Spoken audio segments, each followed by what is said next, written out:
또 마술을 행하던 많은 사람이 그 책을 모아 가지고 와서 모든 사람 앞에서 불사르니 그 책값을 계산한즉 은 5만이나 되더라.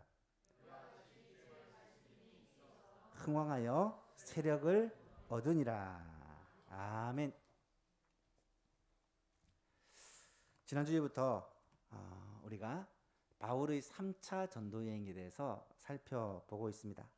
먼저 지도를 보시고 3차 전도 여행 이 과정을 잠시 한번 정리하고 말씀을 이어갔으면 좋겠습니다.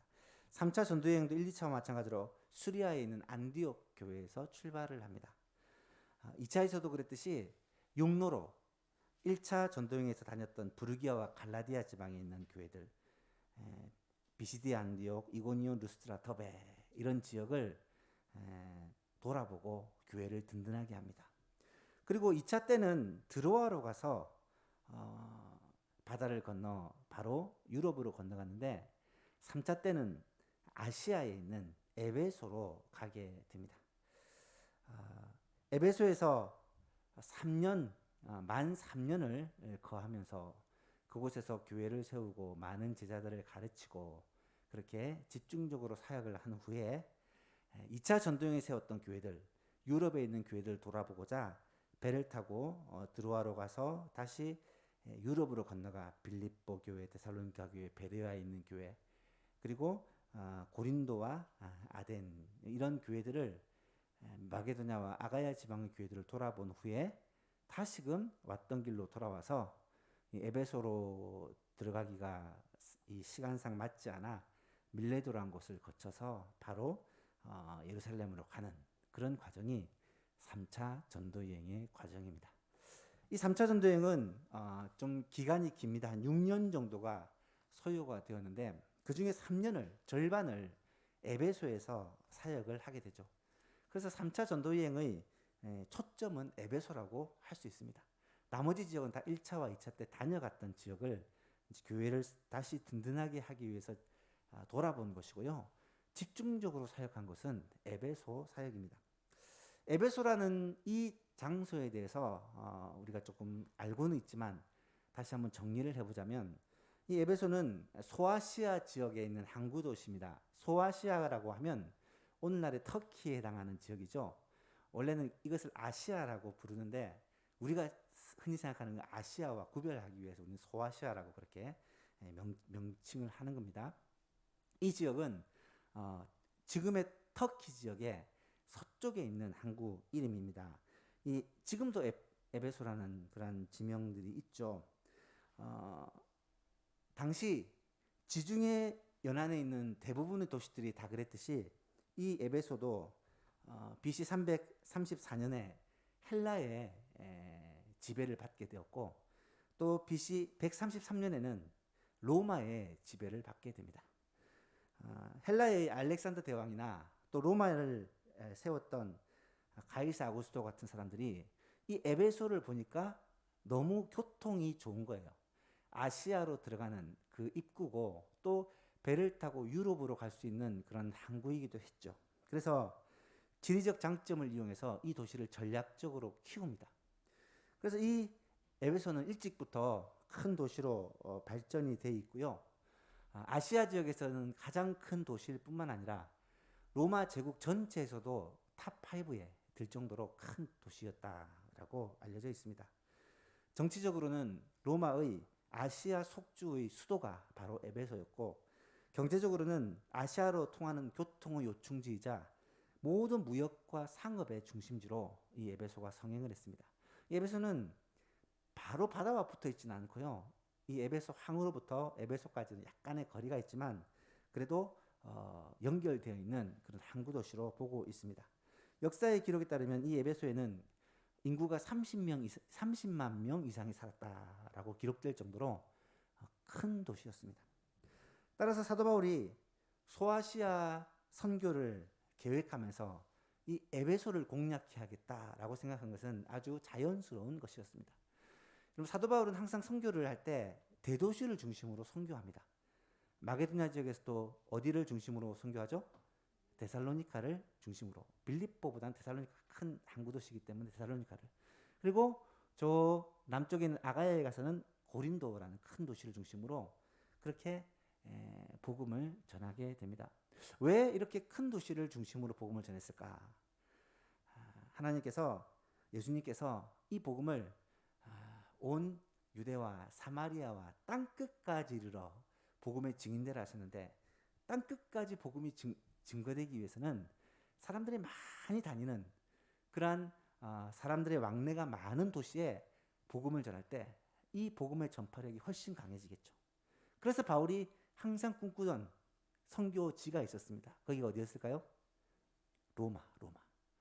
로마는 전 세계가 로마로 통한다는 그런 최고의 도시입니다. 그래서 로마에서 복음을 전하겠다라는 그런 꿈을 꾸고 있었는데 그 꿈이 결국은 이루어집니다. 나중에 4차 전도여행 로마 전도를 보시면 이 바울의 소원이 어떻게 성취됐는지, 또 로마를 중심으로 복음이 어떻게 전 세계에 퍼지게 되는지를 우리는 알 수가 있게 되죠. 바울은 이미 에베소를 방문한 적이 있습니다. 우리 기억나시죠? 2차 전도여행을 살펴볼 때 고린도와 갱그레아에서 서원을 하고 난 후에 이 예루살렘으로 돌아오는 길에 에베소를 거쳤다가 돌아옵니다. 그때 바울과 함께 동행했던 사람이 브리스길라와 아굴라 부부가 에베소로 같이 동행을 했고요. 그 부부를 그곳에 떨쳐놓고 바울은 예루살렘으로 가면서 내가 곧 다시 오겠다라고 약속을 하고 떠납니다.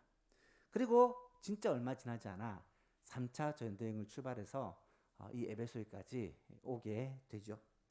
지난 시간에는 이 바울이 에베소에 오기 전에 브리스길라와 아굴라 부부가 그 에베소에 머무르는 동안 다니면서 복음을 전하는 순회 전도자였던 젊은 설교자 아볼로라는 사람이 이 에베소에 와서 복음을 전하는 장면을 살펴보았습니다.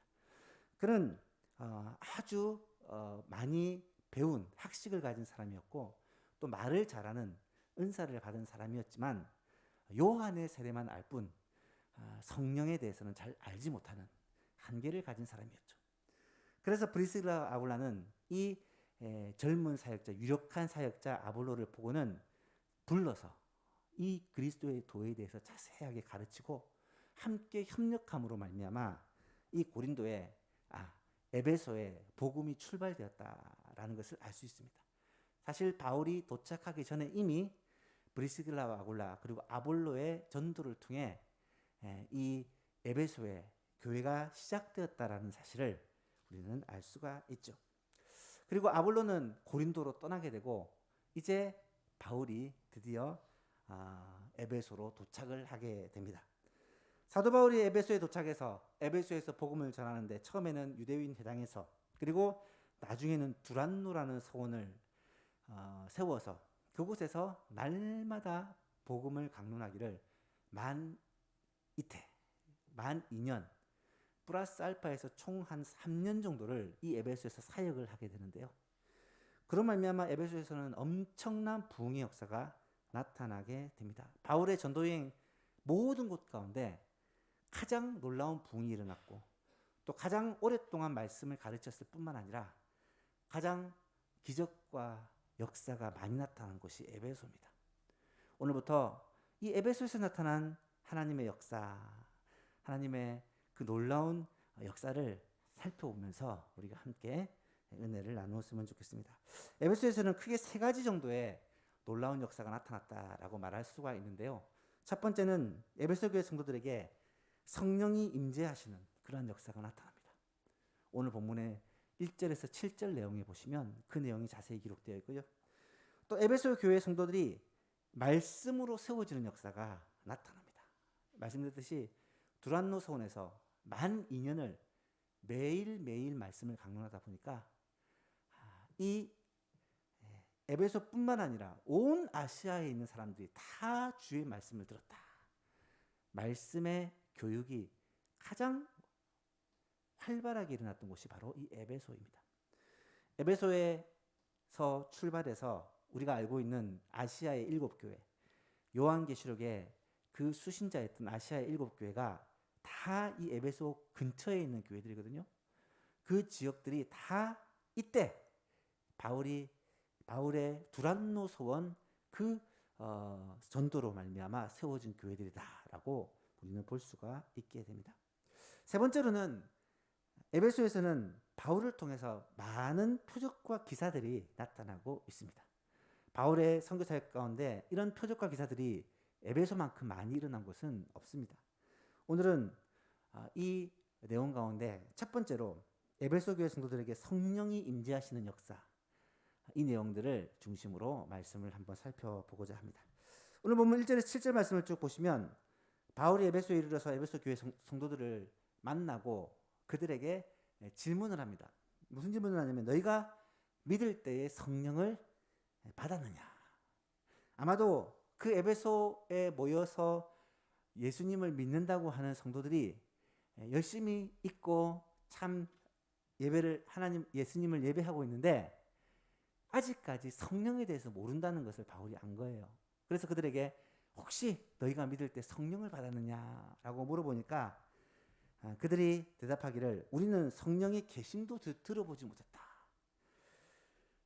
예수님의 승천과 이 예루살렘 교회의 성령 강림의 역사, 그리고 그로 말미암아 시작된 복음의 이 역사가 한참 진행 중인 이 시기였지만 아직까지 성령에 대해서는 들어본 일이 없다. 요한의 세례만 알 뿐이다. 구약의 시대에 머물러 있었다라는 거죠. 그래서 사도 바울은 그 사람들에게 예수 그리스도에 대해서 자세히 설명을 하고 구약의 성취, 구약의 약속의 성취로 오신 예수 그리스도, 그분의 사역과 죽으심과 부활과 승천에 대해서 자세히 가르치고 또 예수님께서 제자들에게 약속하셨던 보혜사 성령을 보낼 것을 약속하신 그 사실에 대해서 가르치고 또 주 예수의 이름을 믿음으로 말미암아 세례를 베푸니까 그 사람들에게 비로소 성령이 임하셨다라고 오늘 본문은 기록을 하고 있습니다. 여러분, 성령을 받은 이들은 방언도 하고 예언도 하고 그렇게 하나님을 찬미했는데 그 사람들이 약 12명쯤 되었다. 아마 이 아볼로와 브리스길라 아굴라 부부의 사역으로 말미암아 얻었던 열매들이었던 것 같아요. 본격적인 교회가 시작되기 전이죠. 한 12명 정도 되는 제자들이 그곳에서 성령의 기름 부음, 성령의 세례를 받는 장면을 말씀하고 있습니다. 이것은 마치 오순절날 마가요한의 다락방에 모인 120명의 성도들이 기도하다가 성령 강림을 체험했던 것처럼 강력한 성령 강림의 역사였고요. 또 이것은 마치 사도행전 10장에 나타나는 고넬료의 집에 모였던 사람들이 베드로로부터 복음을 듣고 말씀을 들을 때 성령께서 그들 가운데 내려오셨다라고 말하는 것처럼 성령의 강력한 역사를 그들이 경험했던 것 같습니다. 그 12명이 함께 성령의 충만함을 받고 방언하고 예언하며 하나님을 찬양하며 그렇게 성령의 강림을 맛보고 누리게 되죠. 성령의 임재를 경험한 이 에베소 교회 성도들은 과연 어떤 변화가 나타났을까?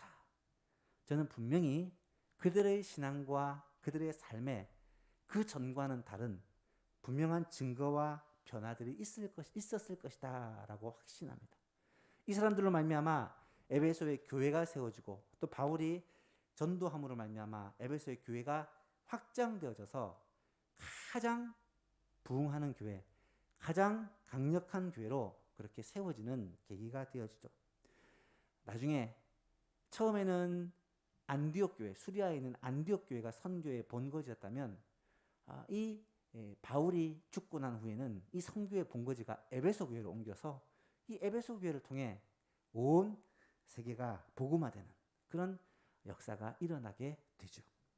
사랑하는 성도 여러분, 오늘 우리도 이 말씀들을 묵상하면서 이런 성령의 좀 뜨거운 체험들, 성령께서 우리 가운데 내려오시는 성령이 충만하게 역사하시는 그런 경험들을 했으면 좋겠다라는 그런 소원을 갖게 됩니다.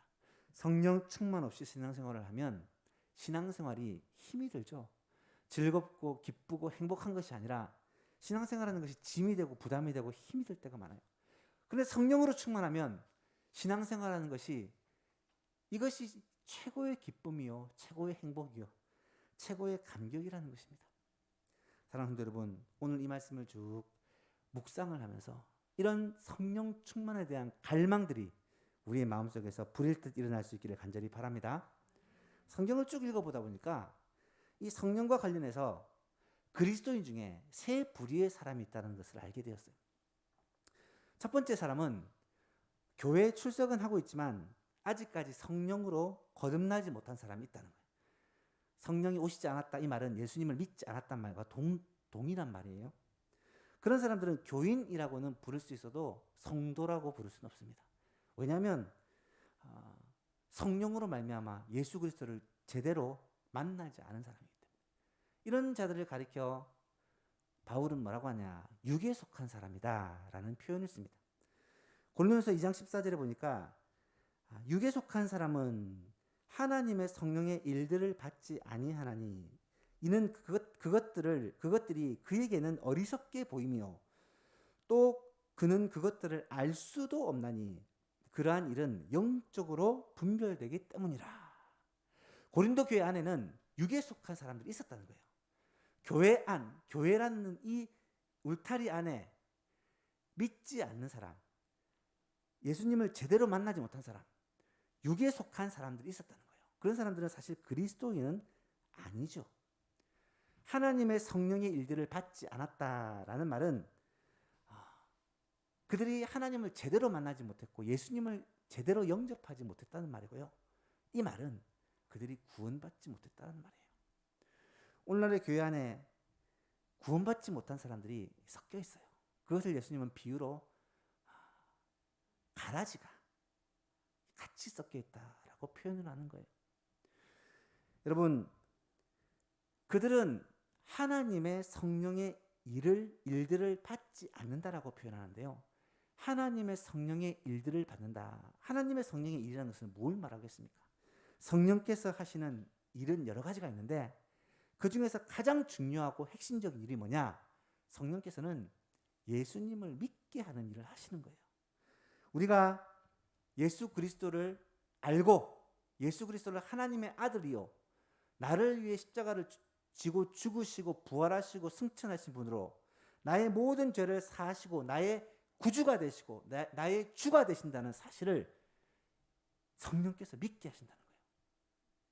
그래서 세례를 받을 때 우리가 확인하는 제일 중요한 한 가지가 내가 과연 믿음이 있는가? 어떤 믿음요? 예수 그리스도를 나의 구주로 나의 주로 믿는가 하는 것을 점검하잖아요. 이 믿음이 성령님의 일이라는 거예요. 성령님의 일인데 그 성령님의 일을 육에 속한 사람은 알 수도 없고 그것을 오히려 어리석게 여긴다. 에이, 예수님을 믿는다고 구원받는 게 말이 되나? 이것을 믿지를 못한다는 거예요. 예수님께서 요한복음 15장에 이런 말씀을 하셨어요. 내가 아버지께로부터 너희에게 보낼 보혜사 곧 아버지께로부터 나오시는 진리의 성령이 오실 때에 그가 나를 증언하실 것이요. 성령, 진리의 성령님, 보혜사 성령님이 오셔서 예수님에 대해서 증거를 하신대요. 이 말은 예수님에 대해서 알게 하고 믿게 하는 걸 말합니다. 여러분, 믿음은 선물인데 반드시 하나님께서 성령님을 통해서 주시는 선물이라는 거예요. 성령으로 말미암지 않고는 예수님을 믿을 수 있는 길이 없다는 거예요. 그래서 고린도전서 12장 3절, 이건 여러분 이 주소까지 같이 외우시면 좋아요. 고린도전서 12장 3절 여기 좋잖아요. 고린도전서 1, 2, 3. 고린도전서 12장 3절에 이런 말씀이 나와요. 같이 읽어볼까요? 시작. 그러므로 내가 너희에게 알리노니 하나님의 영으로 말하는 자는 누구든지 예수를 저주할 자라 하지 아니하고 또 성령으로 아니하고는 누구든지 예수를 주시라 할 수 없느니라. 성령님께서 일하시지 않으면 우리가 예수님을 주로 고백할 수가 없다라는 거예요. 예수님을 우리의 생명의 주인으로 고백할 수가 없다라는 것입니다. 오늘날 교회 안에는 이런 사람들이 섞여 있어요. 교회 안에 있지만 사실은 성도는 아니에요. 엄격한 의미에서 교회라고 말할 수가 없어요. 왜냐하면 교회는 믿는 자들의 모임이잖아요. 교회라는 울타리, 이 예배당이라는 곳에서 함께 있고 신앙생활을 하고 심지어 직분도 받고 터줏대감 노릇도 하고 있지만 그의 마음속에 믿음이 없고 예수님에 대한 그 확실한 믿음이 없는 사람은 왜 그러냐? 그가 성령을 체험을 하지 않았기 때문에, 성령께서 그의 마음속에 임하시지 않았기 때문에, 성령으로 말미암지 않고는 예수님을 절대로 믿을 수 없기 때문에 그는 육신에 속한 사람, 비그리스도인으로 교회 안에서 머물러 있는 거예요. 사랑하는 예수님 여러분, 우리 예수만교회 안에는 그런 사람이 정말 한 명도 없기를 저는 간절히 바라고 늘 기도합니다. 어르신들부터 우리 초등학교, 유치부, 갓난아이 이르기까지 예수님을 머리로는 알고 있고 들어서 알고 있지만 예수님이 나를 위해 죽으시고 부활하셔서 내 죄를 사하시고 나의 구주가 되시고 나의 주인이 되신다는 사실을 믿지 않고 교회를 왔다 갔다 하는 육에 속한 사람이 한 명도 없기를 간절히 소원합니다. 그런 사람이 어떻게 해야 되느냐? 쫓아내야 되느냐? 아니죠. 그 사람이 성령을 받고 예수님을 믿어야죠. 어떻게 성령을 받고 예수를 믿느냐? 그 비결은 결국 하나님의 말씀을 들을 때, 예수님의 말씀을 들을 때 이 역사가 일어난다는 거예요. 예수님께서 요한복음 5장 24절 우리가 잘 아는 말씀이죠. 내가 진실로 진실로 너에게 이르노니 내 말을 듣고 예수님의 말씀을 듣고 또 나 보내신 이 누굽니까? 하나님을 믿는 자는, 하나님을 믿는다는 것은 곧 예수님을 믿는 것을 말합니다. 영생을 얻었고 심판에 이르지 아니하나니 사망에서 생명으로 옮겼느니라. 어떤 사람이요? 내 말을 듣고 예수님의 말씀을 듣고 나 보내신 이를 믿는 자는, 예수님의 말씀을 듣고 믿는 자가 영생을 얻었고 구원을 받았고 죄의 문제가 해결됐고 이미 사망에서 생명으로 옮겼다는 거예요. 25절에 보니까 진실로 진실로 너에게 이르노니 죽은 자들이 하나님의 아들의 음성을 들을 때가 오나니, 죽은 자들은 믿지 않는 사람들 말이에요. 믿지 않는 사람들, 영적으로 죽은 사람들입니다. 그들이 하나님의 아들 예수님의 음성을 듣는 때가 오나니, 말씀을 들을 때가 오나니 곧 이때라. 듣는 자는 살아나리라.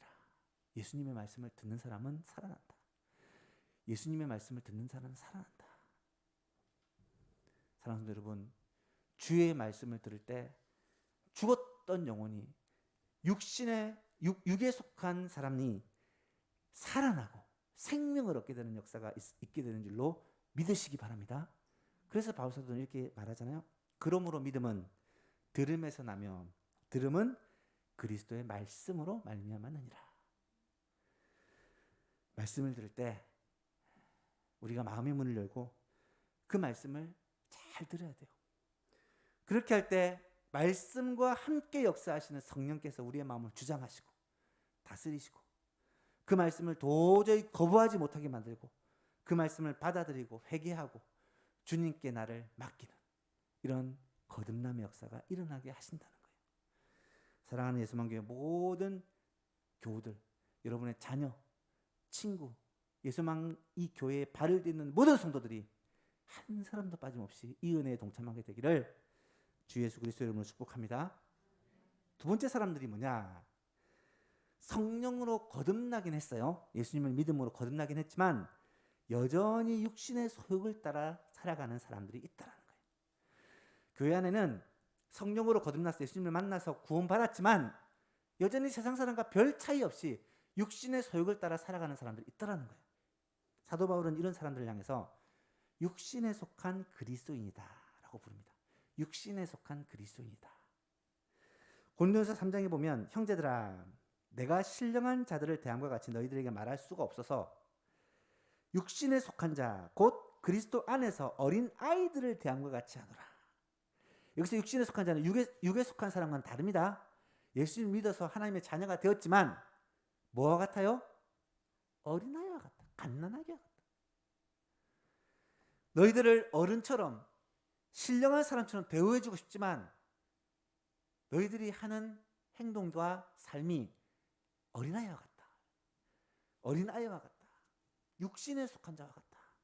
그래서 2절에 보니까 내가 너희를 저주로 먹이고 밥으로 아니하였노니 이는 너희가 감당하지 못하였음이거니와 지금도 못하리라. 여전히 육신에 속한 어린아이와 같은 신앙생활을 하고 있는 사람들이 고린도 교회엔 많았다라는 거예요. 여러분, 영적으로 어린아이와 같은 사람이 바로 육신에 속한 그리스도인이에요. 그들은 성숙한 그리스도의 삶을 본받지 못하고 사소한 일을 가지고 서로 분쟁하고 싸우고 시기하고 질투하고 자랑하고 교만하고 세상의 삶의 방식을 따라 그렇게 쫓아 살아가는 육신의 소욕을 따라 살아가는 삶을 살고 있다는 거예요. 왜 그들이 그렇게 되었겠습니까? 결국 성령 충만을 받지 못해서. 성령을 받긴 했지만, 성령께서 우리 안에 오시긴 했지만 그 성령이 우리를 다스리고 주관하시는 것이 아니라 계속해서 성령을 근심케 하고 내 욕심과 내 뜻대로 살려고 할 때 이런 육신에 속한 그리스도인, 영적으로 어린아이와 같은 삶을 살게 된다는 거예요. 히브리서 5장에 보면 히브리서 기자가 이렇게 한탄을 합니다. 때가 오래되었으므로 너희가 마땅히 선생이 되어야 할 터인데 벌써 예수를 믿은 지 20년, 30년 지났으면 다른 사람을 돌보고 가르치는 선생이 되어야 마땅한데 너희가 다시 하나님의 말씀의 초보에 대하여 누구에게 가르침을 받아야 할 처지이니 단단한 음식은 못 먹고 젖이나 먹어야 할 자가 되었다. 갓난아기가 되었다는 거예요. 이는 젖을 먹는 자마다 어린아이니 의의 말씀을 경험하지 못한 자요. 단단한 음식은 장성한 자의 것이니 그들이 지각을 사용함으로 연단을 받아 선악을 분별하는 자들이니라. 이 말씀은 히브리서 기자가 편지를 받고 있는 유대계 그리스도인, 유대인 그리스도인들을 향해 책망하면서 하는 말씀입니다. 책망의 이유가 무엇이냐? 예수를 믿은 지가 오래되었음에도 불구하고 여전히 성숙한 그리스도의 삶을 살지 못하고 어린아이와 같이 계속 넘어지고 실패하고 세상을 쫓아가고 육신에 속한 그리스도인의 삶을 살고 있는 거예요. 사랑하는 성도 여러분, 오늘 교회 안에 오늘 예수를 믿는다고 하는 사람들 중에 이렇게 육신에 속한 그리스도인이 얼마나 많은지요.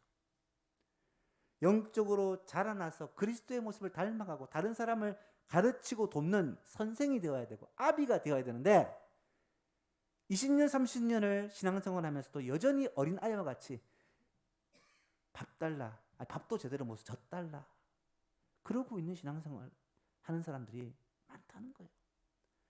얼마나 안타까운지 알 수가 없습니다. 성경은 그런 사람들을 향해 육신에 속한 그리스도인이다. 왜 그러느냐? 성령의 인도함을 못하고 성령의 충만함을 받지 못하기 때문에 결국 자신의 삶을 살아갈 때 육신에 속하여 이 땅을 살아가기 때문에 그렇다는 거예요. 사랑하는 여러분, 그런 자들이 어떻게 영적으로 자라서 청년이 되어지고 아비가 되어지고 다른 사람을 가르칠 선생이 되어질 수 있겠습니까? 마찬가지죠. 하나님의 말씀이 그를 사로잡고 성령께서 그의 삶을 인도할 때 가능하다는 거예요. 그래서 마지막 세 번째가 어떤 사람들이냐? 성령으로 충만하여 성령의 인도하심을 따라 살아가는 그리스도인. 이런 성도들이 세 번째 부류에 속하는 우리가 꼭 되어야 하는 그런 성령 충만한 그리스도인의 모습이다라는 거예요. 사랑하는 여러분, 이 자리에 계신 모든 성도님들은 모두가 이런 성령 충만한 성령으로 충만하여 성령의 인도함을 따라 살아가는 그리스도인이 될 수 있기를 주님의 이름으로 축복합니다. 그런 사람들은 어떤 삶을 사느냐? 마지막으로 세 가지만 소개하고 마치고자 합니다. 첫 번째로 이런 사람들은 담대하게 하나님의 말씀을 증거하게 됩니다. 성령으로 충만하면 나타나는 첫 번째 증거가 뭐냐면 하나님 자랑하고 싶어져요. 교회 자랑하고 싶어집니다. 목사님 자랑합니다. 우리 교회 성도들 자랑합니다. 왜요? 성령 충만하면요, 입이 열리는데 하나님 찬송하고 자랑하는 입이 열리기 때문입니다.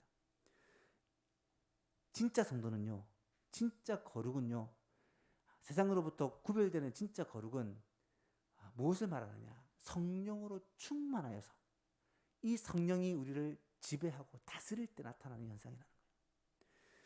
사도행전 1장 8절에 보니까 오직 성령이 너에게 임하시면 너희가 권능을 받고 예루살렘과 온 유대와 사마리아와 땅끝까지 이르러 내 증인이 되리라, 될 것이다. 성령 충만함에 나타나는 증거가 뭐냐? 예수님 증인된다는 거예요. 예수님 증거하게 된다는 거예요.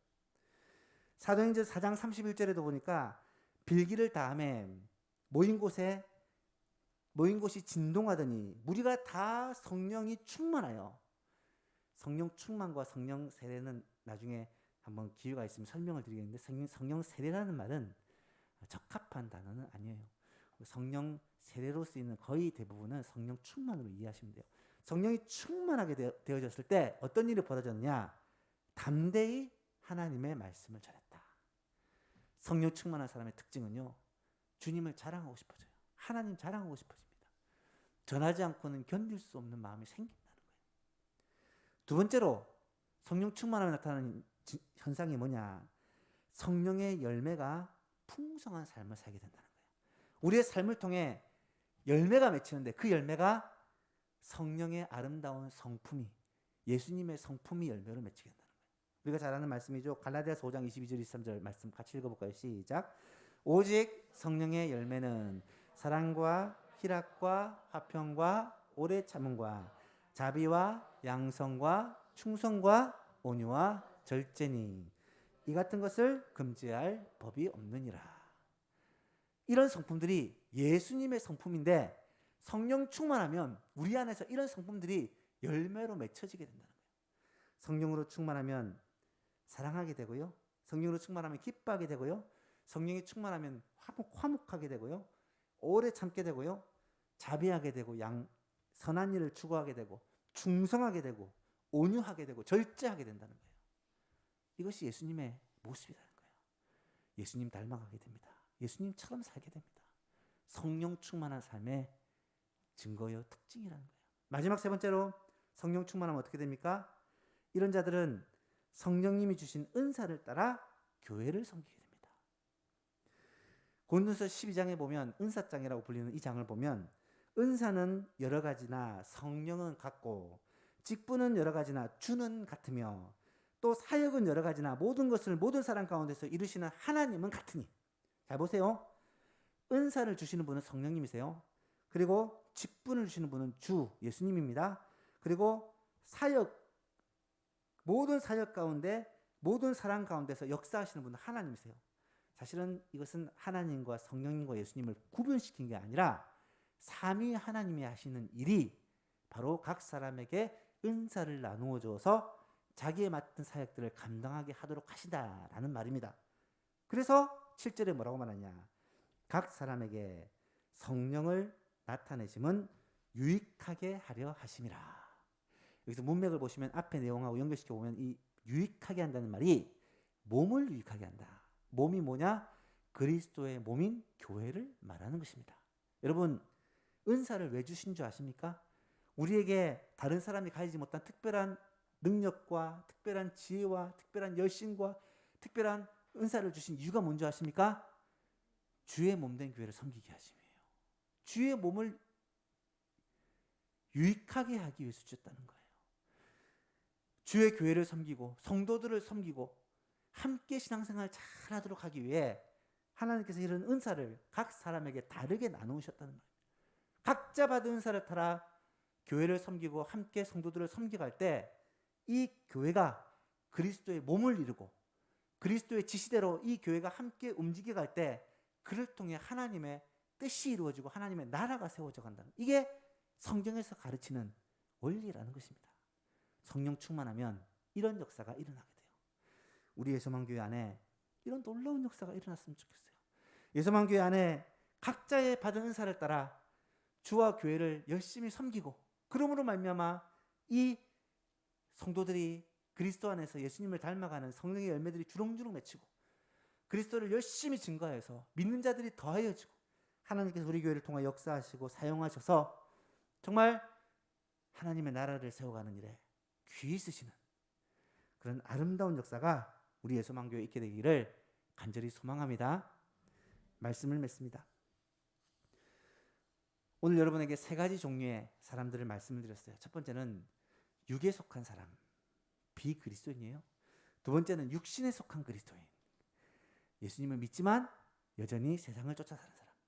세 번째는 성령에 사로잡혀 성령의 이끄심을 받는 성령 충만한 그리스도인. 여러분은 이 중에서 어디에 속한다고 말하실 수가 있겠습니까? 1번은 아니잖아요, 그죠? 2번과 3번 중에 왔다 갔다 하는 거 같죠. 여러분, 우리는 성령 충만을 받아 성령의 이끄시는 대로 살아가는 자들이 되어야 돼요. 여러분, 성령 충만을 받으면요, 힘들다고 생각하는데 그렇지 않습니다. 성령 충만을 안 받으니까 힘든 거예요. 성령 충만을 받으면 기쁘게 주를 섬길 수 있어요. 성령 충만을 받으면 행복하게 주를 섬길 수 있습니다. 성령 충만을 받으면 능력 있는 삶을 살 수 있고요, 승리하는 삶을 살 수 있어요. 성령 충만을 받으면 성령님의 인도함을 따라 말씀을 넉넉히 승리하며 살 수 있습니다. 순종하며 살 수 있습니다. 성령 충만은 그리스도인에게 있어서 선택이 아니라 필수라는 거예요. 꼭 성령으로 충만해야 성도답게 살 수 있다는 거예요. 에베소 5장에서 바울은 그렇게 권면하잖아요. 술 취하지 말라. 이는 방탕한 것이니 오직 성령으로 충만함을 받으라. 시와 찬송과 신령한 노래들로 서로 화답하며 너희의 마음으로 주께 노래하며 찬송하며 범사에 우리 주 예수 그리스도의 이름으로 항상 아버지께 감사하며 그리스도를 경외함으로 피차 복종하라. 사랑하는 예수방송 여러분, 성령 충만을 받으시기를 간절히 소망합니다.